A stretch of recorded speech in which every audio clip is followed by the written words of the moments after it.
Assalamualaikum warahmatullahi wabarakatuh. Mahasiswa-mahasiswi sekalian, pada hari ini kita masuk mata kuliah Logika Informatika dengan dosen pengampu Nanda Novita Eskom Mkom. Pada hari ini kita pertemuan pertama di bulan Ramadan, di mana pada mata kuliah informatika ini dapat 3 SKS yang di hari berikutnya atau setelah jadwal Ramadan, setelah libur Idul Fitri, maka pelaksanaan mata kuliah logika informatika itu dilaksanakan pukul 9.40 sampai dengan 12.10. Untuk itu, sebelum memulai perkuliahan pada hari ini, pertemuan pertama saya akan menjelaskan terkait kontrak kuliah, RPS, materi-materi apa saja yang akan kita sampaikan pada mata kuliah ini, dan nantinya ada materi pertama, materi himpunan. Oke, kita jelaskan pada kontrak kuliah pada mata kuliah Logika Informatika. Adapun deskripsi mata kuliah Logika Informatika, yaitu mata kuliah ini dimaksud untuk mendidik dan melatih mahasiswa untuk memahami dan menjelaskan teori himpunan, boolean, dan kalkulus. Capaian pembelajaran pada mata kuliah ini, mahasiswa mampu menjelaskan teori himpunan, mahasiswa mampu menjelaskan dan menganalisa tentang aljabar boolean, mahasiswa mampu menjelaskan dan menganalisa dan menarik suatu kesimpulan dengan konsep kalkulus proposisi. Dan mahasiswa mampu menjelaskan, menganalisa, dan menarik suatu kesimpulan dengan konsep metode deduksi. Dan terakhir, mahasiswa mampu menjelaskan, menganalisa, dan menarik suatu kesimpulan dengan konsep kalkulus. Pada metode pembelajaran kita, sistem pembelajaran pada logika informatika, yaitu perkuliahan ini berlangsung melalui strategi pembelajaran student-centered learning dan studi case dengan metode antara lain ceramah, diskusi kelompok, tinjauan buku, survei sederhana, belajar kooperatif, dan lain-lain. Atribut soft skill yang akan dikembangkan pada mahasiswa melalui perkuliahan adalah inisiatif, objektif, analitis, dan logis. Pengendalian mutu perkuliahan dilakukan melalui penilaian terhadap mandiri dan terstruktur, aktivitas diskusi, laporan penelitian kasus, presentasi, dan tampilan soft skill. Kita masuk pada bagian evaluasi, di mana evaluasi ini dilakukan dengan menggabungkan nilai capaian mahasiswa pada seluruh item kendali mutu dengan menggunakan rumus sebagai berikut. Partisipasi, yang dimana ini menunjukkan kehadiran mahasiswa. Partisipasi dinilaikan dengan jumlah poin 10%. Tugas ini diberikan baik tugas kelompok, mandiri, ataupun tugas lainnya bernilai 50%, UTS 15%, dan UAS 25%. Berdasarkan item terkendali mutu tersebut diperoleh nilai akhir mahasiswa. Mahasiswa yang dapat mengikuti ujian tengah semester dan akhir semester adalah mahasiswa yang telah mengikuti perkuliahan sebanyak 75%. Bagi mahasiswa kehadirannya tidak mencukupi 75%, fakultas tidak boleh mengizinkan mengikuti ujian tengah dan akhir semester. Dosen yang harus mengisi setiap komponen dan nilainya tidak berada di luar range kisaran dan telah ditentukan dan totalnya 100%. Fakultas melalui rapat dapat menentukan presentasi dalam batas kisaran atau range dan telah ditentukan. Oke, ada norma akademik atau tata tertib perkuliahan yang wajib diikuti oleh setiap mahasiswa. Di mana mahasiswa wajib mengikuti perkuliahan tepat waktu, mahasiswa yang terlambat lebih dari 15 menit. Di sini saya akan meralat, di sini tetap boleh masuk, tetapi akan diberi pertanda bahwasanya ia terlambat. Jadi silakan masuk apabila mahasiswa telat lebih dari 15 menit. Itu tidak ada permasalahan, hanya saja bagi mahasiswa yang terlambat akan dicatat namanya, akan diberikan perhitungan ya nantinya. Jadi yang kedua, ada mahasiswa yang tidak hadir karena alasan yang tidak dibenarkan menurut peraturan, menyerahkan surat izin kepada dosen mata kuliah selambat-lambatnya pada hari perkuliahan berikutnya. Jadi apabila kalian tidak hadir, kalian boleh mengirim surat ataupun chat melalui chatting melalui WA group. Tidak, jangan japri ya, karena kalau melalui japri kadang tidak terbaca. Jadi bagi mahasiswa yang tidak masuk perkuliahan, silakan memberi informasi di grup perkuliahan. Dan yang C, jika dosen tidak dapat hadir pada jadwal yang telah ditetapkan karena suatu hal, maka dosen diwajibkan memberikan informasi kepada mahasiswa paling lambat 1 hari sebelum jadwal perkuliahan. D, apabila dosen tidak hadir 15 menit dari jadwal perkuliahan, mahasiswa berhak menghubungi dosen dengan menanyakan kepada petugas, waskat, atau piket perkuliahan tentang perkuliahan dilaksanakan atau tidak.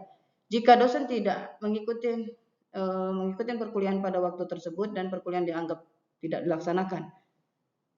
Yang E, mahasiswa wajib menggunakan kemeja. Jadi bagi pria dan Wanita memakai pakaian rapi, boleh pakai berkaos kerah, boleh. Itu pakaian kaos kerah hanya diberikan kepada pria. Untuk wanita tetap memakai pakaian yang sesuai dengan aturan serta rapi ya. Dan yang F, mahasiswa wajib menyerahkan tugas kelompok individual yang dibebankan oleh dosen waktu yang akan ditentukan di kemudian. Mahasiswa harus berpakaian rapi, sopan mengikuti perkuliahan dan tidak boleh menggunakan sendal. Mahasiswa dilarang menghidupkan handphone, makan, merokok pada perkuliahan berlangsung. Pada poin H, di mana mahasiswa tidak boleh dilarang menghidupkan handphone. Namun, apabila orang tua kalian yang menghubungi kalian, maka mahasiswa dibolehkan mengangkat handphone tersebut, mengangkat telepon tersebut, karena itu orang tuanya yang menelpon. Tapi, apabila bukan dari bagian keluarga, itu tidak dibenarkan. Inilah tata tertib dari perkuliahan dan yang saya harap kepada mahasiswa mampu menjalani tata tertib yang sudah kita buat seperti ini. Terima kasih. Baiklah, kita masuk pada rencana pembelajaran semester atau sering disingkat dengan RPS, di mana pada RPS ini kita masuk dari pertemuan 1 sampai 16. Inilah materi-materi yang akan kita pelajari bersama di kelas selama 1 semester. Ada 16 minggu, di mana pada pertemuan 8 itu UTS dan pertemuan 16 adalah ujian akhir semester. Pada pertemuan pertama, kita belajar tentang definisi, terminologi, dan operasi-operasi dasar himpunan. Pada pertemuan kedua, kita melakukan analogi dan aljabar aritmatika dengan aljabar himpunan, di mana mahasiswa mampu melakukan transisi himpunan ke logika. Pada minggu ketiga, di sini mahasiswa mampu memahami definisi aljabar boolean, teorema, dan aksioma yang berlaku. Mahasiswa mampu memahami variabel-variabel pembentuk fungsi boolean dan bentuk fungsi booleannya. Mahasiswa mampu mengidentifikasi bentuk-bentuk fungsi boolean yang standar dan kanonik. Mahasiswa mampu melakukan konversi berbagai bentuk fungsi boolean dan bentuk kanonik, standar atau kanonik. Pada minggu keempat, mahasiswa mampu memahami bentuk SOP dan POS fungsi boolean, dan mahasiswa mampu melakukan konversi bentuk SOP dan POS fungsi boolean. Dan pada pertemuan kelima, pada minggu kelima dan minggu keenam, di sini mahasiswa diharapkan mampu mengetahui cara penyederhanaan fungsi boolean dengan memanfaatkan sifat-sifat aljabar. Mahasiswa mampu melakukan penyederhanaan fungsi boolean dengan menggunakan keymap. Mahasiswa dan pada pertemuan ketujuh, mahasiswa mampu melakukan penyederhanaan fungsi boolean dengan menggunakan metode Quine-McCluskey pada minggu ketujuh. Dan pada minggu ke-8 kita UTS. Pada pertemuan 9 dan 10, mahasiswa mampu memahami arti kalimat dalam konsep kalkulus proposisi dan aturan semantik untuk sebuah interpretasi beserta beberapa sifat kalimat. Mahasiswa mampu menentukan nilai kebenaran suatu kalimat dengan menggunakan tabel kebenaran dan tabel jarang. Pohon semantik dan metode asumsi salah. Mahasiswa mampu memahami definisi ekivalensi dan konsekuensi logik beserta beberapa teorema lainnya. Pada pertemuan ke-11 dan 12, mahasiswa mampu memahami definisi konjungsi dan disjungsi jamak, memahami definisi substitusi dan substitusi sejamak, mengerti arti interpretasi dan yang diperluas, mengetahui beberapa aturan penalaran dasar dan mampu menggunakannya untuk suatu kesimpulan. Pada minggu ke-13, memahami objek, relasi antar objek dan menyatakan menjadi referensi kalimat dalam kalkulus predikat, dan membedakan variabel-variabel bebas dan terkait dalam suatu kalimat. Mampu memahami arti sebuah intervensi dalam kalimat kalkulus predikat dan mampu menentukan arti kalimat dalam intervensi yang diberikan. Pada pertemuan 14, mahasiswa mampu memahami beberapa aturan semantik. Mahasiswa mampu menentukan dari interpretasi yang diberikan dan memahami arti dari interpretasi yang diperluas dan beberapa sifat mahasiswa dan beberapa sifat. Mahasiswa mampu menentukan nilai kebenaran suatu kalimat dengan menggunakan sifat validitas.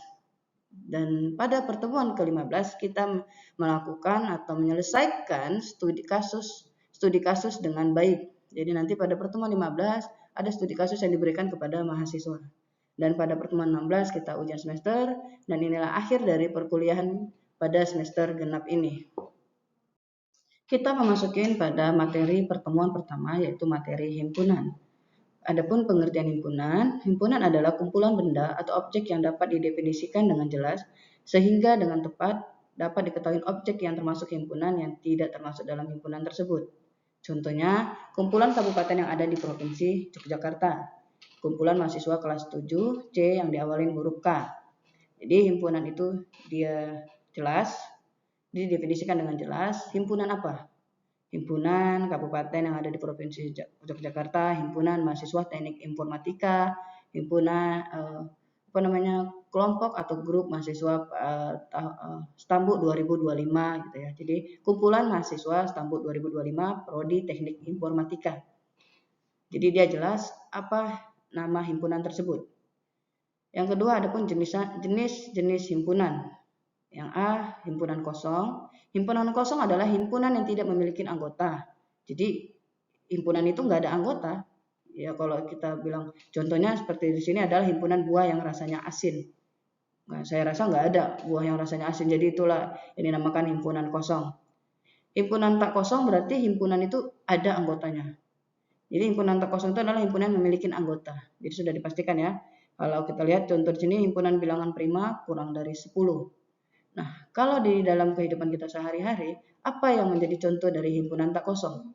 Seperti tadi yang saya bilang pertama, ada himpunan mahasiswa informatika. Jadi itulah salah satu contoh dari himpunan tidak kosong. Kita masuk pada pengertian himpunan semesta. Himpunan semesta atau semesta pembicara adalah himpunan yang memuat semua anggota atau objek himpunan yang dibicarakan. Himpunan semesta atau semesta pembicara biasanya dilambangkan dengan huruf S. Contoh himpunan semesta misalkan A sama dengan 2, 3, 5, 7, maka himpunan semestanya yang mungkin dari himpunan A adalah sebagai berikut. S sama dengan bilangan prima atau S sama dengan bilangan asli atau S sama dengan bilangan caca. Pada himpunan semesta yang mungkin dari kerbau, sapi, kambing adalah binatang berkaki 4 atau binatang mamah biak. Jadi dia jelas ya pada himpunan semesta di mana yang mungkin ya ini kerbau, sapi adalah binatang berkaki 4 atau binatang mamah biak. Yang keempat ada diagram Venn. Diagram Venn adalah suatu cara menyatakan himpunan dengan menggunakan gambar. Diagram Venn dapat diartikan sebagai sebuah diagram yang di dalamnya terdapat seluruh kemungkinan benda ataupun objek. Dalam diagram Venn, himpunan semesta dinyatakan dengan daerah persegi panjang, sedangkan himpunan lain dalam semesta pembicara dinyatakan dengan kurva mulus tertutup, sederhana, dan nokta-nokta untuk menyatakan anggotanya. Oke, pada saat kita masuk pada materi himpunan, contoh diagram Venn diketahui S 1, 2, 3, 4 sampai dengan 9, P 0, 1, 2, 3, 4, dan Q 5, 6, 7. Himpunan S 0, 1, 2, 4 sampai dengan 9 adalah himpunan semesta dalam diagram Venn. Himpunan semesta dinotasikan dengan S berada di pojok kiri. Jadi kalau kita lihat di sini S berada di pojok kiri, sedangkan 0, 1, 2, 3, 4 S dan P ada 0, 1, 2, 3, dan 4, dan Q 5, 6, 7, jelas ya. Nah, posisi 8 di sini 4, 5, 6, 7, maka 8, 9 yang tidak ada. Maka 8, 9 kita buat di sini. 8, 5, 6, 7, 8, 9. Itulah contoh dari diagram Venn. Oke, kita masuk notasi dan anggota himpunan. Suatu himpunan biasanya diberi nama atau dilambangkan dengan huruf besar atau kapital A, B, C sampai dengan Z. Adapun benda atau objek yang termasuk dalam himpunan tersebut ditulis dengan menggunakan pasangan kurung karawal yang seperti ini contohnya ya, kurung karawal. Contoh, A adalah himpunan bilangan caca kurang dari A sehingga A sama dengan 0, 1, 2, 3, 4, 5. Kenapa A 1, 2, 3, 0, 1, 2, 3, 4, 5? Karena ada di sini A adalah himpunan bilangan caca kurang dari 6. Kedua, P adalah himpunan huruf-huruf vokal sehingga P sama dengan A, I, U, E, O. Nah, inilah yang disebut dengan notasi dan anggota himpunan. Nah, pada hari ini materi himpunan kita ada 5 yang kita masukkan. Jadi saya harap kepada mahasiswa untuk menyaksikan dan melihat video ini dengan seksama, di mana dengan selesainya materi himpunan saya berikan, pada minggu selanjutnya mahasiswa dapat menampilkan contoh-contoh yang kalian ketahui dari apa yang saya berikan pada hari ini. Mungkin pada perkuliahan perdana pada hari ini cukup sekian. Terima kasih. Assalamualaikum warahmatullahi wabarakatuh.